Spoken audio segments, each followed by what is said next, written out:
Good day, fellow gear hoarders. Ryan here, and welcome to the finale, what I guess I'm calling Pedalhead Season 2.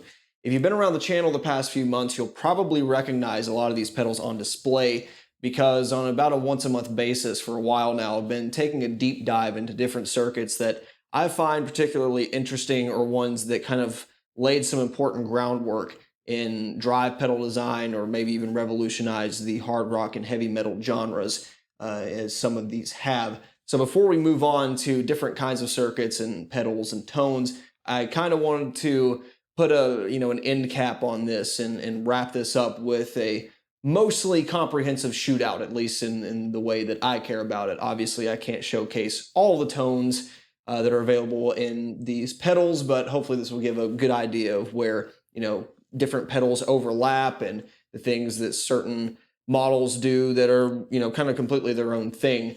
Now, I'm calling this Pedalhead Season 2 because we've basically been entirely focused on drive pedals, and I honestly want a break for a few months. So I don't know what the next one's going to entail, but I've got a few ideas about it, and I think no matter which direction I go, it'll be pretty fun for both you and I. So the premise of today's video: 1, 2, 3, 4, 5, 6, 7, and actually 8 different pedal circuits that we're evaluating. The only thing that's basically not here besides the kitchen sink is a traditional symmetrical clipping diode pedal, or asymmetrical as the Boss Super Overdrive is. And that's because I already covered this in Season 1, actually the very first episode. So if you want to kind of see how that overlaps, you can watch that video, or I believe it's the OCD video that I directly compared against that. So I'm going to be pairing this assortment of drive and boost pedals with 3 different amplifiers to hopefully achieve a variety of 5 separate tones.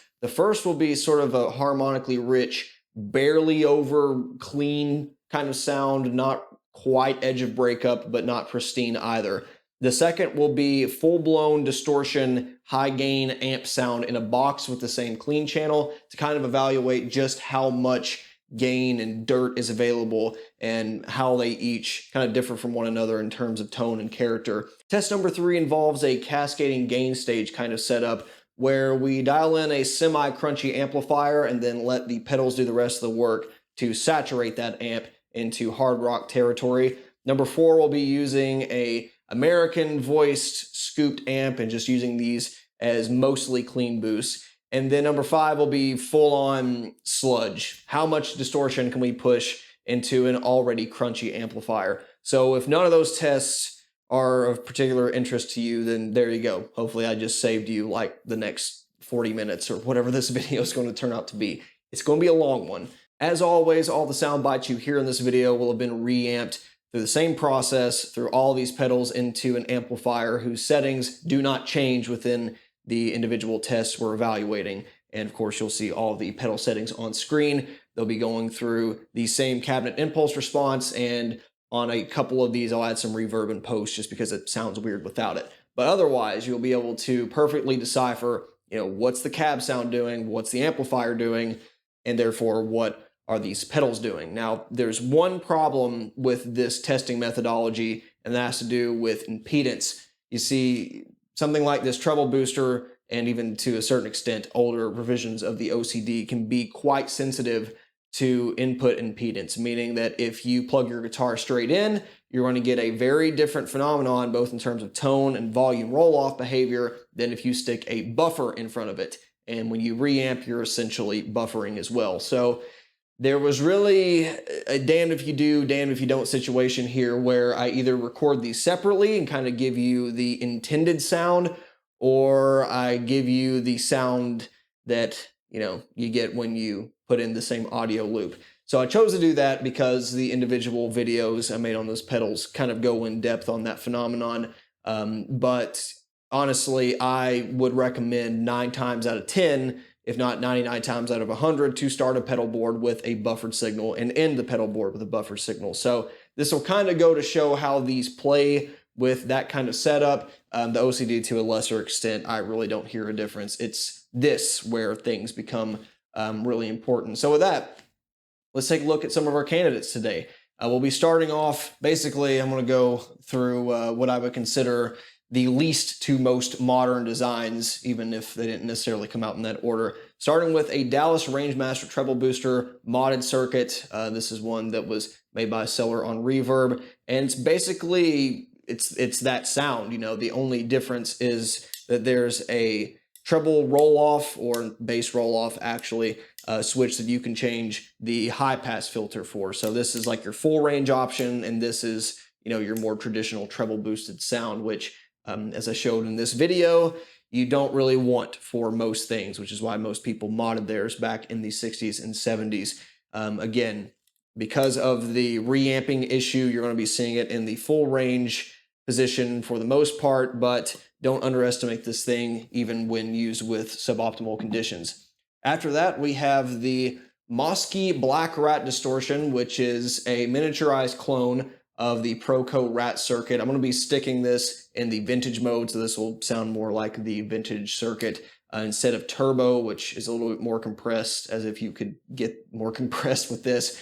And this kind of represents your hard clipping out of an op amp kind of sound, although the Rat does have a very particular distortion character that would frankly be worth doing its own video on. I'm just simply not a huge fan of the Rat in general, and I don't think I'd be the best person to present that. But I thought since we did compare it to a couple of the other pedals on here in the past, it would be worth, you know, kind of evaluating one last time. Then we have the TC Electronic Classic Booster and Distortion, a reissue of the classic line driver plus distortion pedal that was a part of the famous multicolored, you know, red and green knob TC Electronic pedals, some of the best ones ever made in my opinion.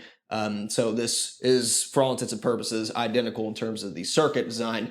The one issue with this is the noise gate doesn't work for me, but it still retains both of the distortion and boost modes. And this has been one of my favorite clean boosts since I got it, and continues to be for many, many applications, as we'll see here.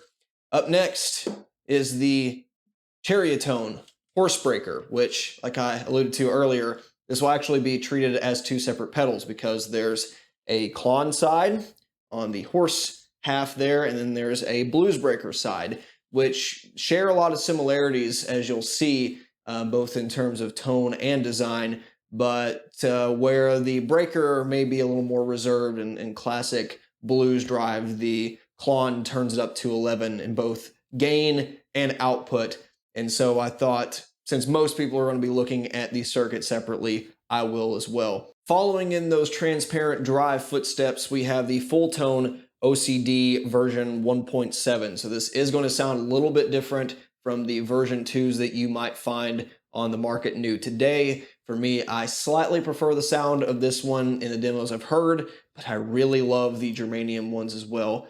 Overall, it should still be a valid comparison in the stuff that you should expect out of an OCD pedal versus the lineup we have here. On the batshit insane side of the distortion spectrum, we have the Way Huge Fat Sandwich Harmonic Saturator. And I've not used this on the channel yet, and I'm pretty sure you're about to find out why. But this is a highly tweakable distortion, sort of into fuzz territory. It has 3 miniature pots inside that I've left at its default settings. That way the only thing you see changing are the front panels. I do think there are some benefits to tweaking those though. And yeah, what can I say about this? It's high gain. You'll find out more in a moment. And then capping it off, we have a pedal that I was highly impressed by. One of the more interesting, if not understated, things that I've tried out in the past 4 or 5 years. The Pedal Pimp's Nibiru Distortion, which though it may look like a death metal, black metal kind of distortion box, it actually does quite a bit of stuff. And so this is kind of a modern amp channel in a box without being a dedicated preamp. I do find that this still needs a tube, or at least a solid state kind of preamp to warm up or scoop out certain frequencies. So with that, let's kick this thing off with a sort of cleanish, sort of edge of breakup sound. The tone I'm going after here would still register as clean if you heard it in a mix, but there's still just a hair of dirt on that, you know, transient attack, and kind of sits in a way that reminds you more of like a boutique amp sound. So let's see how each of our pedals fares in a very low gain, slight clean boost application.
For what I was shooting for here, I was extremely impressed with almost every single one of these pedals, minus one.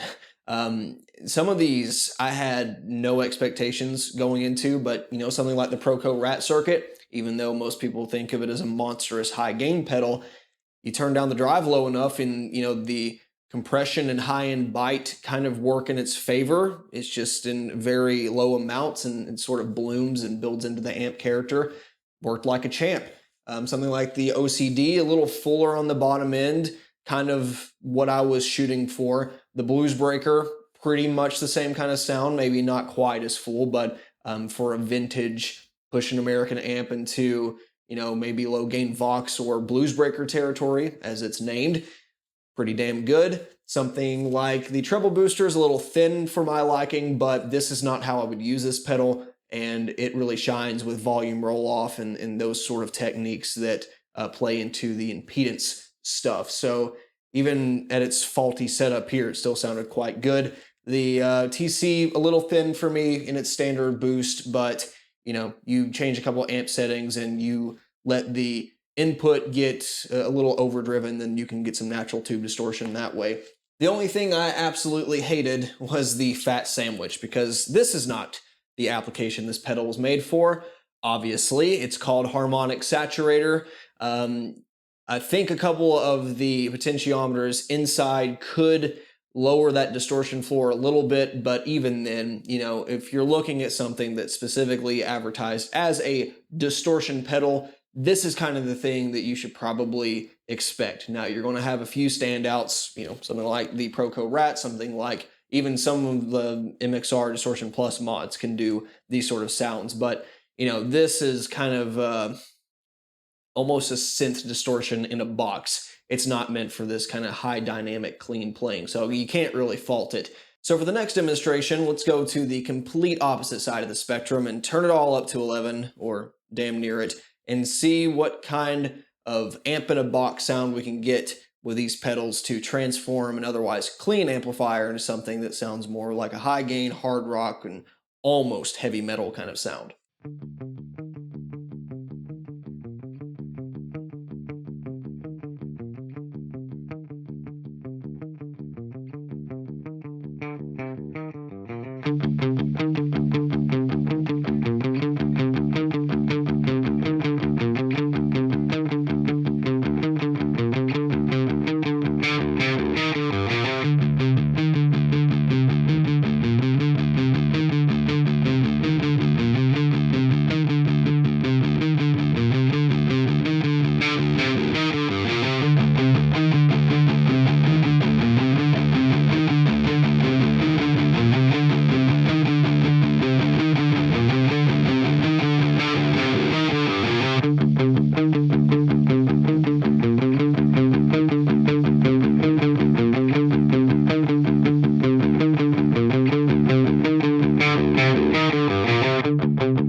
This was a no contest to me. The Pedal Pimp's Nibiru absolutely stole the show here. So not only did it produce a very full and competent, slightly overdriven clean sound, it did a fully overdriven hard rock amp in a box kind of tone here. It set with the amplifier almost exactly how I would want it to. After hearing it again next to some of the other ones, I would slash the presence a little bit, but otherwise it sounds like a real amp for the most part. There's a few telltale signs in the gain structure, but I would not hear that thinking that's of bad quality by any means. And I think there's a few things to attribute to that.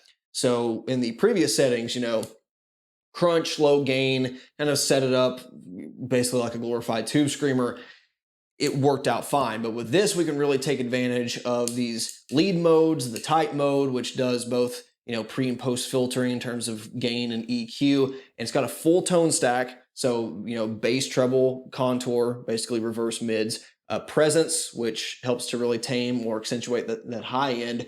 And so you get more control here than you do in some full-fledged amplifiers, which obviously helps. That wouldn't matter if it didn't sound good, but this honestly is a great transformative tool. There's a few other ones in here that didn't do a half bad job. So the OCD sounded pretty good. You know, there's a solid bass there. And as I showed in this video, this takes boost really well. So if you wanted to throw another kind of overdrive in front of it or an EQ pedal, either before or after to kind of clean it up in a way, then you can get some very convincing amp in a box tone out of this thing. But it's not quite as fully featured as this, but you shouldn't expect it to be. Other stuff like the TC Electronic on the distortion profile, not horrible, but I'm not a big fan of the distortion mode on this. It's just not my thing. It sounds really grainy compared to pedals like this, which, you know, using transistors and that sort of thing have a much more tube-like presence to them. The Black Rat wasn't terrible, you know, wouldn't be my first pick for this kind of sound. Starts to get too compressed without being articulate, and then some of the other ones were big fat L's. So the KLON and Blues Breaker, this is not what these pedals are for. Now you can stack these really well, as you'll see soon enough, and get some pretty cool results out of them, but yeah, no one who was involved in the design process of either of these circuits, you know, would have claimed that they're trying to turn a blackface amp into a boosted JCM 800 sound. They're really meant to add some harmonic content and be really good clean boosts in the case of the KLON. So don't blame them here, but don't go into those kind of pedal designs expecting anything different. And the Fat Sandwich, I just don't like that distortion profile for about anything that I play, sans one genre sometimes. So still not impressed with that, but so far, for me, the Nibiru is leading the pack. So let's go on to something that sort of meets in the middle, both in terms of the amplifier and the pedal settings, and get kind of a saturated crunch tone that would be equally useful from classic rock to contemporary hard rock, or even some more progressive genres if you are into the way that this amplifier sounds.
funny enough, we've returned to kind of the same situation we ran into with the first shootout, where all these pedals are sort of interchangeable. Again, -1 candidate here. And I find these kind of crunch tones to be even less sensitive compared to that aforementioned barely overdriven clean sound, where an amplifier like this, especially one that has, a very unique character, it kind of eats the pedal. It doesn't care. Its gain structure just kind of swallows it, and you get more or less the same sound. There are some standouts here, but I could use about any one of those, quite frankly. The treble booster sounded awesome. I love that sound, and I guess this shows one decent use case for using a buffer before this, but even if you go straight in, you've got a couple toggle switches, and you can always play with volume and tone on your guitar, but don't pass this up if you're looking for a contemporary-ish sound like this of the British variety. Proco Rat, this would not be my first go-to choice for playing. I'm not a huge fan of the feel of this pedal. However, for strictly mixing applications and maybe even blending it with another amp live, that sounds really cool. I love that chewiness, almost sag quality you get with the Proco. I think it was pretty, obvious in like the Kill 'Em All tones I tried to make a few months back, that it has a very particular lo-fi, like trying to catch up kind of sound that is usually more akin to fuzz pedals, but it works really well here. So I quite dig that one. Probably could have turned up the output level a little bit more on the TC, but it blends well with about any amplifier, and you can always tweak bass and treble to taste. Gets a pass from me. The KLON and the Horsebreaker, this is kind of home territory in my opinion as far as higher gain tones go. You take something that's already crunchy and you boost it. I actually could have turned up the horse side a little louder as well, but as I've shown in past videos, these things absolutely love British voiced amplifiers in general. OCD sounded awesome. Would not be the main use case that I would throw this pedal at. I find this has such a good sound on its own that putting it in front of an already dirty channel kind of defeats the purpose of it. But if you want to do kind of a cascading thing like this with a channel 1, 2, and 3, then it goes really well with that. And the Nibiru, once again, surpassing expectations for what a preamp distortion overdrive pedal all-in-one kind of does. I really think this distortion moniker kind of undersells what this pedal can do. Sounded really cool. Still don't like the fat sandwich. pretty much that. It's not a bad pedal. Just it is not working for any of the things we're going for here. So with that, test number 4, the Metal Clean Boost, the thing that I probably explore the most on this channel because my sounds and what I think sounds best mostly revolve around already driven tube amplifiers, and then you just feed it a little bit more signal. So that will be problematic for some of these pedals because they never clean up, or they simply don't sound great when they are cleaned up. But we're going to see if these set in a kind of contemporary tube screamer-ish fashion, or one that at least cuts low end, boosts high, and overall gives a level boost. See how they fare with a very chunky amplifier.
Once again, I'm left stupidly impressed with the treble booster. Who'd have thought to put this in front of a high gain amp with a guitar tuned to low F standard?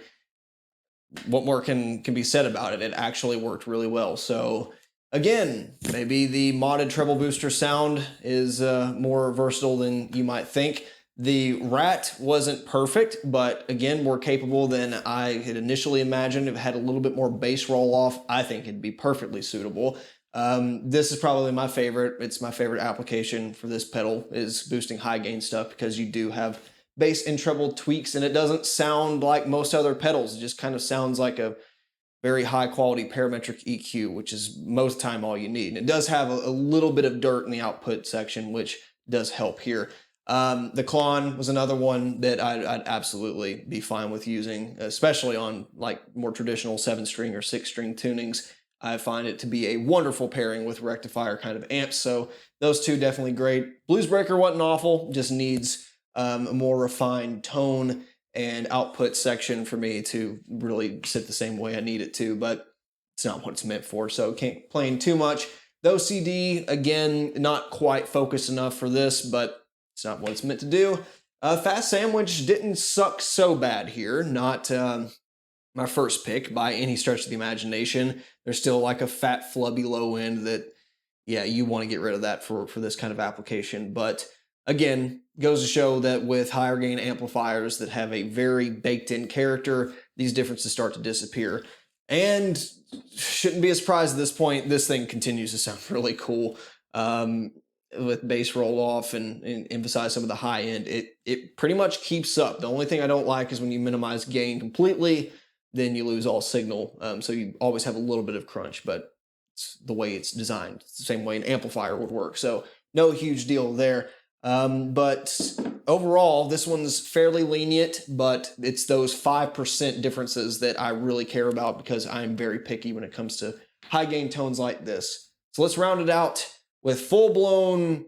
We're going to put these pedals through that same crunchy British platform as before and crank the volume and the gain and probably roll back the treble because we want some bassy, sludge-heavy sounds. And honestly, the best winner here for me is the one that kind of sustains all those long notes and basically sounds like you have infinite feedback and sustain and rich harmonic content. So let's see. Sludge tones.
Fat Sandwich did good for once. Or shit, depending on how you look at that sound. For me, this is kind of what I was shooting for, is that really saggy, like amp is about to explode sort of distortion profile. It did that thing I was looking for where even if you're flipping pickups, especially to one that's lower output volume, it doesn't even really change the perceived gain of the amp because it's so pinned. It just doesn't matter at that point.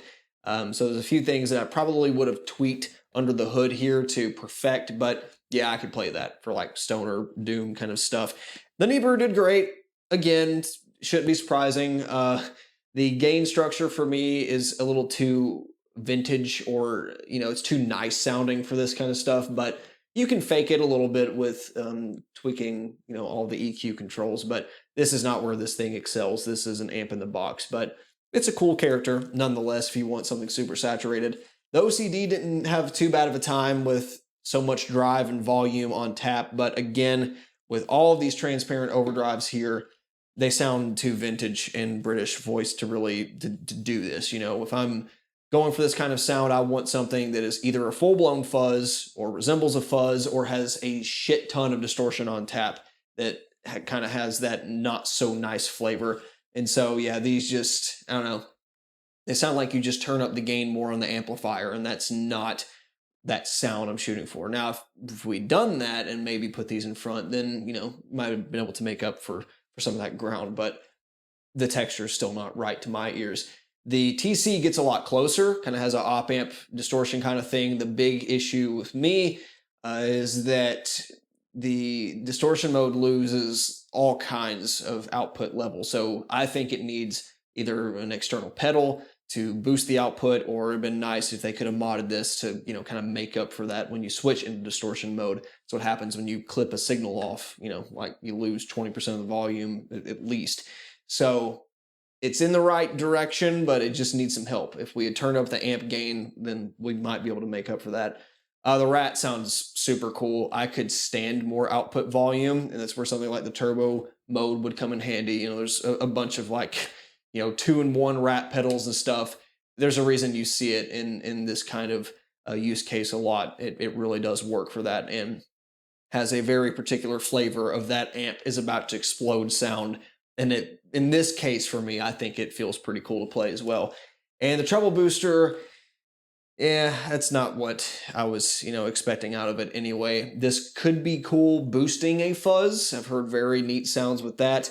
And if you have a already dimed amplifier and you plug straight into this thing so you get a lot of the high frequency roll off and you play with your volume, that kind of stuff, then yes, you can get some sludgy, Sabbath volume 4 sounds, and with way more gain than that as well. But for like sticking it in a modern pedal board with an amp pedal platform, going straight into it, you're not going to achieve the kind of tones I'm going for. You need this in front of something else. So we kind of went over that in its individual video, but it's another cool use case we're simply not going to get to today. In conclusion, then, we have some winners, we have some losers, some chain smokers and boozers, I think is the lyrics to that. Either way, the unfortunate part here is the one that I think did overall best, and I would only say it did absolutely the best in a couple categories, is one that I have a real hard time recommending because it's very low quantity, hard to find pedal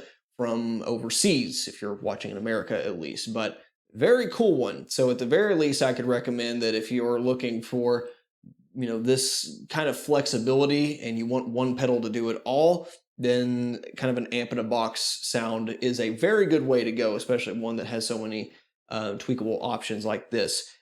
For me though, I would rather get 2 or 3 less expensive pedals that kind of nail the one thing I'm going for, especially if you're using it in like a MIDI looper setup, or you're just the kind of person that wants to dial in something and walk away. So very cool concept with this. I really enjoy this pedal. It kind of saddens me to have planned on sending this back soon, but yeah, it's a damn good one.